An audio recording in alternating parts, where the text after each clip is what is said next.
Let's take you to Kerala now. What's happening in Kerala? We've looked at what's happening when it comes to doctors in Karnataka. I want you to take a good hard look at these visuals, folks. This is the reality of a form of development which has been mastered by Kerala. On the left side of your screens, you know what you got? You got bunch of poor, hapless, innocent tribal citizens of Kerala. Innocent tribals of Kerala who make less than 5% of the state's total population. They are literally begging. They are begging with folded hands, with their foreheads at the feet of these police personnel. Why? So that they can be allowed to simply walk on a road which, technically speaking, will allow them to get to their destination in a shorter way. On the other side of your screen is Kerala Chief Minister Mr. Vijay's great belief that Kerala now is #1 in digital education. The Kerala Chief Minister wants to put this message out to the world that there is a big technology innovation, that Kerala is the ultimate state when it comes to innovation, when it comes to education. Well, Mr. Chief Minister, I want you to take a good hard look at what goes on. And what goes on in your state. The left side of the screen on the India head is also a part of Kerala. And Mr. Chief Minister, I want you to take a good hard look at this, because these are your innocent, hapless citizens. The people on a computer screen, the people on an Apple iPhone, the people on a 15,000 rupee Android device are not the only citizens of Kerala. There are these people also who are begging for mercy, who are begging the cops in your state, Mr. Chief Minister. The same cops in your state who trample upon the chest of innocent protesters. Those same cops today are literally behaving like annadatas, like gods. And this problem between the tribals of Kerala and the state government of Kerala has been going on for a very long time. It's a simple question. It's not rocket science. It's not something which is very difficult to achieve. There is no direct road which connects Kerala to Parambikulam in Palakkad district. Now, all that is required for the tribal citizens, the tribal voters of Kerala, technically, is to be given access to land which is their own land. But Kerala government takes its position that this land is not their land now. They want to convert this into some fancy multiplex, some fancy area for the corporate entities. Access from Kerala to this place is only via Tamil Nadu. Therefore, what happens? The Kerala government says, no. You have to take a different route. You have to go via a completely different route. The tribals who were looking for a direct road link access across the Neliapati hill ranges ultimately have to be dependent on these mercies from the cops. Government says building the road will impact the environment.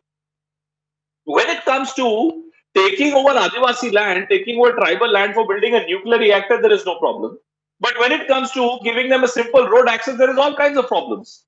Government feels that projects may impact the dam which is there inside the reserve, the Parambikulam dam, which is inside the reserve. So where does this leave you? This leaves you with this picture.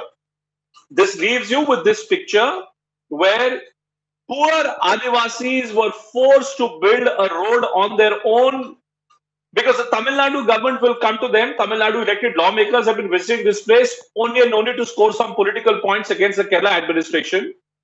And as such, nobody really managed to administer justice to these people who you now see who are literally begging.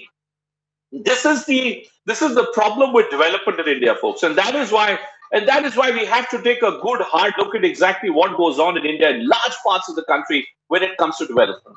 This story that you're seeing today in Kerala plays itself out in Odisha, plays itself out in Tamil Nadu, plays itself out in parts of Uttar Pradesh, plays itself out repeatedly in Jharkhand and Chhattisgarh.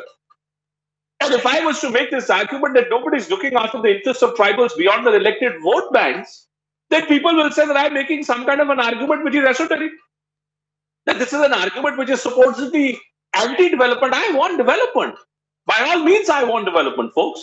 But I also want to know what happens. Who's going to give justice to these people who are begging? Imagine how low you have to go. You build your own road because nobody is willing to help you out.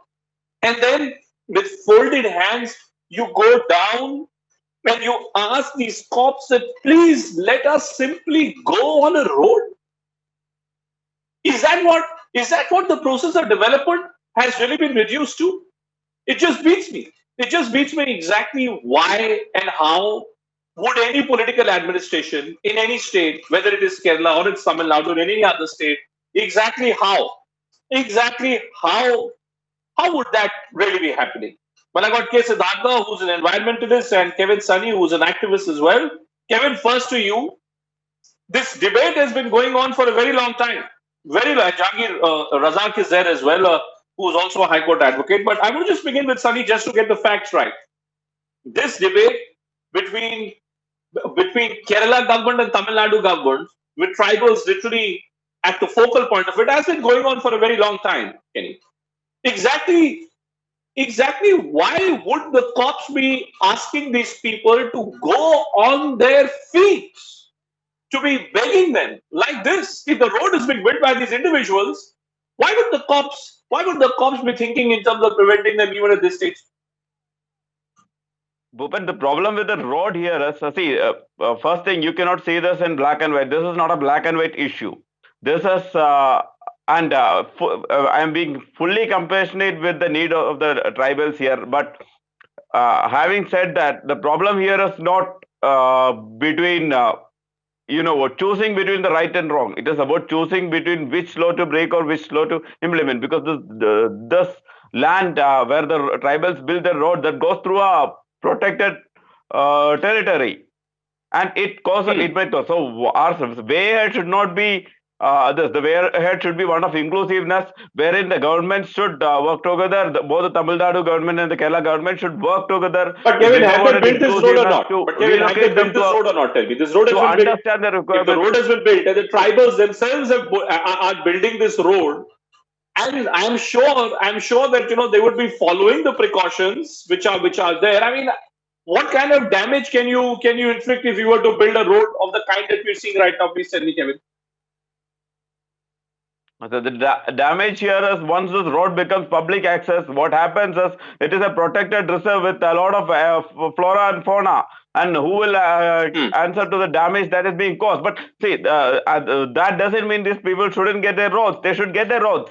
They should have I know, I can understand that the current easiest route is through Tamil Nadu, which takes them a long way. So, but what we should do here is, we should find creative and innovative solutions that solve both the same problems. We cannot choose one over the other. Of course, human life and humanity is the most important part. Let me bring you in. Siddhartha, we're playing a graphic right now of how across the country, whether it's Odisha, whether it's Madhya Pradesh, whether it's Assam, Siddhartha,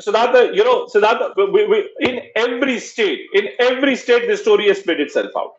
Where tribals first have been evicted from their own land, and then they're told, now, having evicted you from your land, if you want access to this land, well, you got to pay for it. Are the tribals to be blamed for building a road like this, Siddhartha?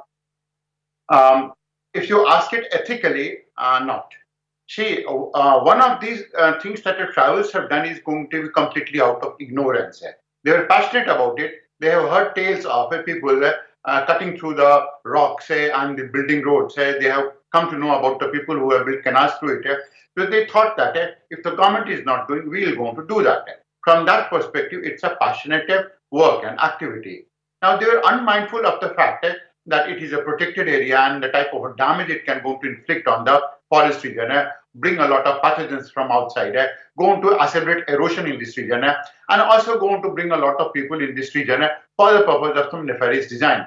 Now, this was their ignorance. What the state government was doing was out of a design, that was out of apathy, that was out of a not development, but that was out of a suppression, repression that you're going to say.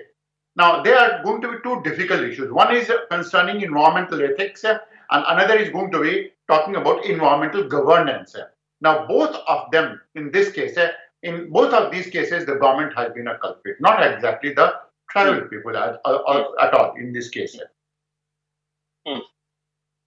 But you're saying that it may be a question of ethics. It may be a question of ethics, but relax, I'm trying to understand. I'm trying to understand exactly how can how can Razak Sahab, how can you have a scenario where people are denied a basic right? You know, Sunny, it's interesting that you say that at the end of the day, how do you work out a balance, sir? Balance is always going to be existing. The people themselves in this region are responsible for the management of the forest. They have preserved this forest. They have not done anything for the last 30 to 40 years of time. And they have just kept on requesting. It was only when it fell on deaf ears, they thought that why not going to do some amount of heroics. They are unmindful of the type of laws and the type of cases that have been slapped against them. Because had it been so, they may not have been so aggressive in trying to build this aspect. So understand it. One was completely born out of ignorance. Ignorance of the tribals, that they were not able to understand what exactly will be the impact of the cutting of it, what exactly will be the impact of it on the state and the state governance. So the solution in this case is, of course, it is going to be long-term, short-term, both of them. That is, it's not too difficult to provide such type of a connectivity to the people in this region. What the government can go to do right now is try to restore this type of forest. It's a tropical rainforest area. It's not going to be too difficult to restore this forest. But at the same time, alternatively, going to provide them with a transportation, connecting them to a 6 kilometer of a distance, not allowing them to go for 60 kilometer of it. Both have to be going side by side and at the same time. The people of in this region have to be educated on this part as to the impact of such type of cutting of the tree in a region where the rainfall goes to take only for 3 months of time, and that is a torrential rainfall, can go on to have on the washing of the soil, on the invitation of the pathogens in the region, so that things are going to be balanced in this case. Well, final question then to you, Jahangir. Final question then to you, sir.